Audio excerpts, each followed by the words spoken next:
which is a 40-acre parcel on Silverado Trail. You can hear some of the cars going by probably. Um, and so we're just off Silverado Trail, and it's between Silverado Trail and the Napa River, and there's 40 acres here. So we're just north of St. Helena, and so this is the original parcel of land that we bought. My parents bought this land in 1968. In their, they had an idea that they wanted to not really go back to the land, but kind of go back to agriculture as a way of life, and as a place to retire, and in a way to know that they would always have lots of work to do even in their retirement. That's kind of what it's always fulfilled that part for them. There's always something to do on a farm. And then we have another 10 acres of vines about a mile north of here on Ellers Lane, and that we added. I think we bought that property in 72. Probably. I think 1972. That was or 4, something like that. So that's the lay of the land here. So Titus Vineyards with 50 acres. Here we've on both places we've really focused on Bordeaux varietals, although we do have Zinfandel and Petit Syrah, which was, the original vines on this property were basically the heritage vines of California, the Carignan, Mongoose, Zinfandel, Petit Syrah, and so we've kept some of those, and as you know, we make the Zinfandel. But for this program,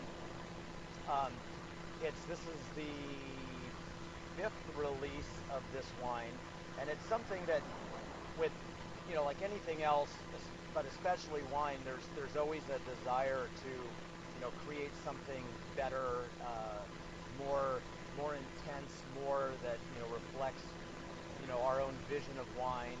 And so I think that's how reserve programs are really created, is this desire to just create something special, to look around and say, not every lot of vineyard or every lot of wine is created equal. And so we want to find those things that really are the high achievers and keep them separate, at least part of them separate, and bottle them together. So we couldn't have done this initially because all of our vineyards had to be replanted, almost all of them during the 90s. And so this program came along once the vineyards were replanted. There was maturity in the vines, and along with the maturity in the vines comes intensity in the wines and balance in the wines.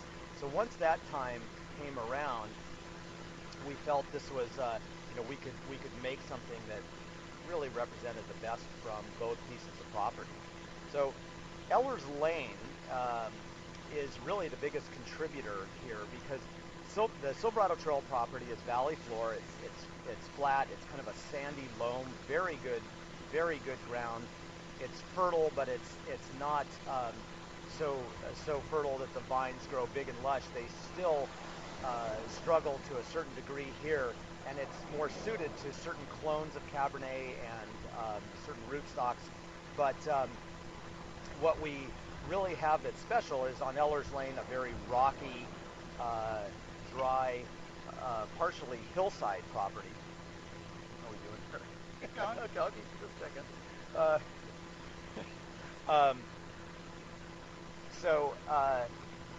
We've always known that was a very special piece of property because it's so hard to make things grow there. I mean, it's...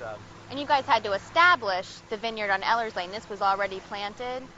Yeah, the Ellers Lane, that's right. Ellers Lane was in the past, up until I think sometime in about the mid-60s, grapes surpassed prunes and walnuts as the main agricultural crop of Napa Valley. It wasn't that long ago that most people were growing prunes, and that I don't know, maybe there wasn't enough demand for the wine, or maybe the grapes were maybe sometimes risky to grow on the valley floor because we do have frost.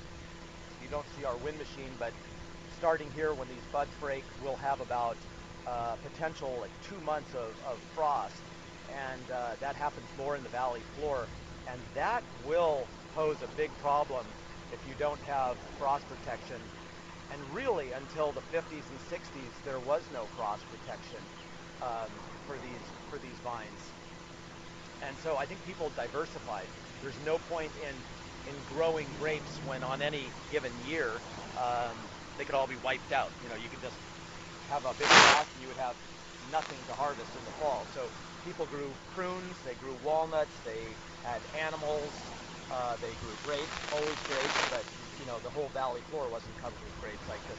So the Ellers Lane property was prunes when we bought it, and it was an abandoned prune orchard. There had been a very nice house on the property that we have pictures of that burnt down maybe sometime in the 30s or 40s.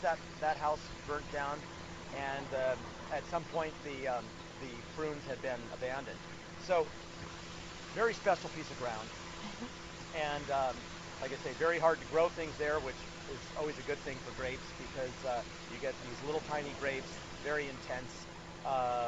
Tannins, you know, are bigger, color is bigger. So what we've done is isolated the very best part of that vineyard, which is mostly the hillside. Even though it's in the valley floor, it's a knoll that rises out of the valley floor. And so that is the backbone of this wine. And then what we've done is selected, we have Petit Verdot, Malbec, Merlot, Cabernet Franc, but what our, other than the Cabernet, what our very favorite blenders are for this wine are the Petit Verdot and Malbec. So this is Malbec right behind us. These, you know, for 6 or 7 rows. And so yeah, the fruit from this vineyard went into this wine, and then Petit Verdot is actually, if you just go about 10 rows in, you'll hit the Petit Verdot. And these were our original plantings of Petit Verdot, and well, not the original, kind of second wave of Petit Verdot and Malbec. And so these are our favorites. We have other Malbec, we have other Petit Verdot, but you know, we have favorites, and when it comes time to blend, those favorites are what go into this bottle. So it's the blend, which I always forget exactly, is 84% Cabernet Sauvignon, 11% Petit Verdot, 5% Malbec. That's a lot of Malbec. And a lot of Petit Verdot, actually. Well, you guys love yeah, Petit we love Verdot. Petit Verdot. You got to stop somewhere, but it seems like the more Petit Verdot you add, more we like it. So each one of those things, the Cabernet, everybody knows what Cabernet tastes like, but it's got great structure. Rich. It is a very rich varietal, but grown on this hillside, we get a lot of tannin from it as well. And so these other varietals kind of mellow those and broaden the palate, give the wine more dimension. The Malbec softens the wine and gives it a red fruit character. The Petit Verdot gives the wine depth and mouth coating qualities, and gives you this kind of, I always think of blueberries and blackberries that come along with the Petit Verdot, and a lot of color. So I don't know if you can see it from there, but this is a really dark wine. And I think, a reserve to me it's just more of everything, and maybe sort of more of all the good things and less of anything that's a negative. And that's, if it's not that, then it probably shouldn't be a reserve.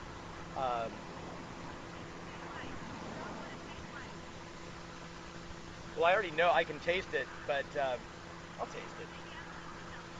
Yeah, you tell us. You're unbiased. I'm biased.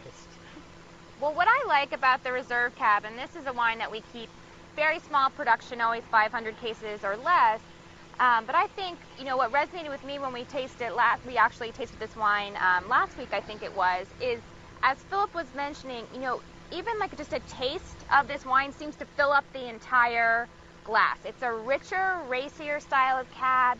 You get like this, definitely like deep, dark red and black fruit.